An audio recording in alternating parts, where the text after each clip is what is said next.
Welcome to our channel chemistry wizard. आज की इस वीडियो में हम लोग पढ़ने वाले हैं नन हिंदी सब्सिडरी का ऑब्जेक्टिव इम्पोर्टेंट क्वेश्चन। तो चलिए वीडियो को स्टार्ट करते हैं।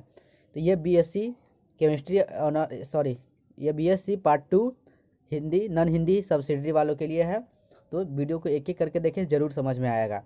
पहला है कि आरसी प्रसाद सिंह की रचना कौन है? संजीवनी।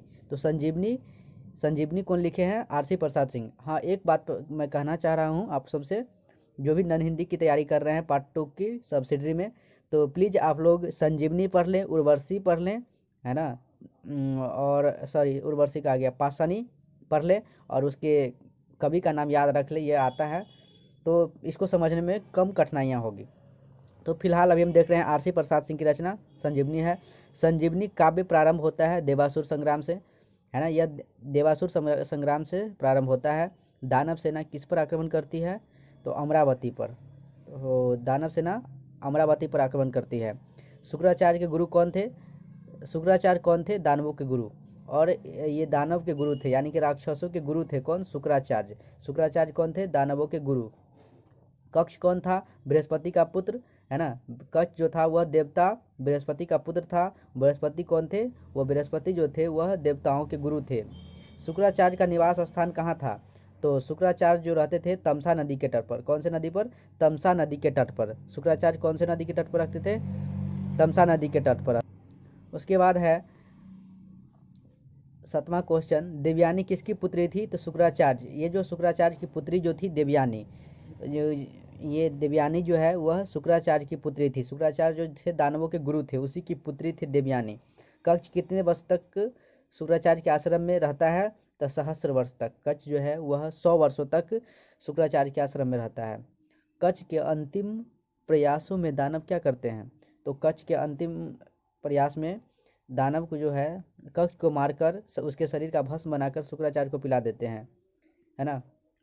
कक्ष को मारने के अंतिम प्रयास में दानव जो है वह क्या करते हैं कि कक्ष को मारकर उसके शरीर का भस्म बनाकर, राख बनाकर शुक्राचार्य को पिला देते हैं।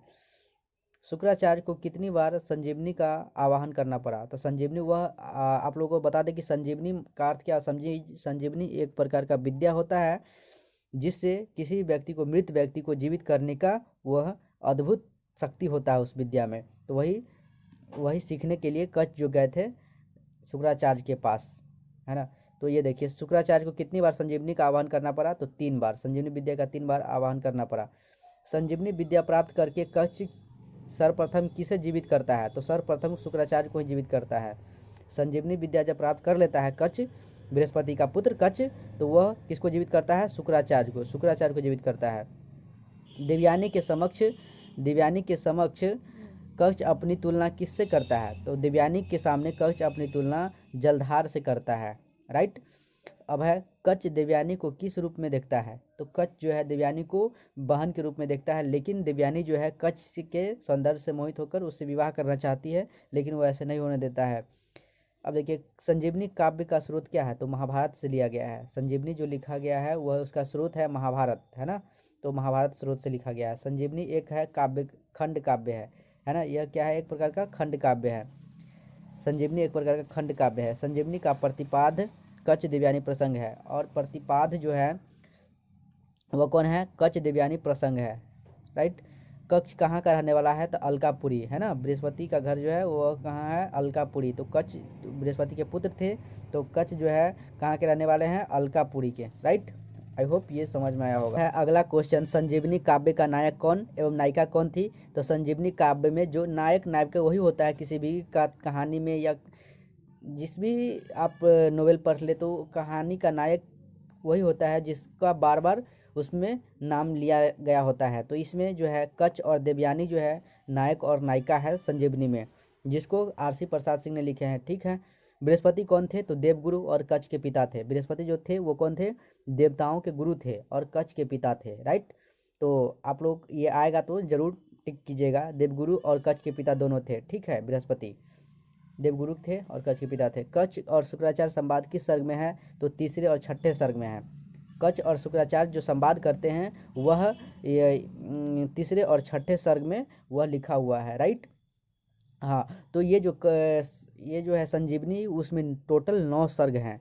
तो जिसमें तीसरे और छठे सर्ग में कच्छ और शुक्राचार्य के संवाद को वर्णन किया गया है। पाषाणी गीत काव्य के कवि हैं। पाषाणी को लिखे हैं जानकी वल्लभ शास्त्री। कौन लिखे हैं? पाषाणी गीत काव्य है जिसको लिखे हैं जानकी वल्लभ शास्त्री जी। कला की दृष्टि से पाषाणी है गीत काव्य है। कला की दृष्टि से यह गीत काव्य है। कौन सा? पाषाणी। गंगावतरण के नायक कौन है? भागीरथ। गंगावतरण लेखक के नायक हैं कौन? गंगावतरण एक कहानी है, खंड काव्य है, तो उसके लेखक है भागीरथ। भागीरथ किस काव्य के नायक हैं? तो गंगावतरण। उर्वशी संगीति में कितने दृश्य हैं? तो 4। उर्वशी में मात्र 4 दृश्य हैं। संजीवनी खंड काव्य में कितने दृश्य हैं? तो 9।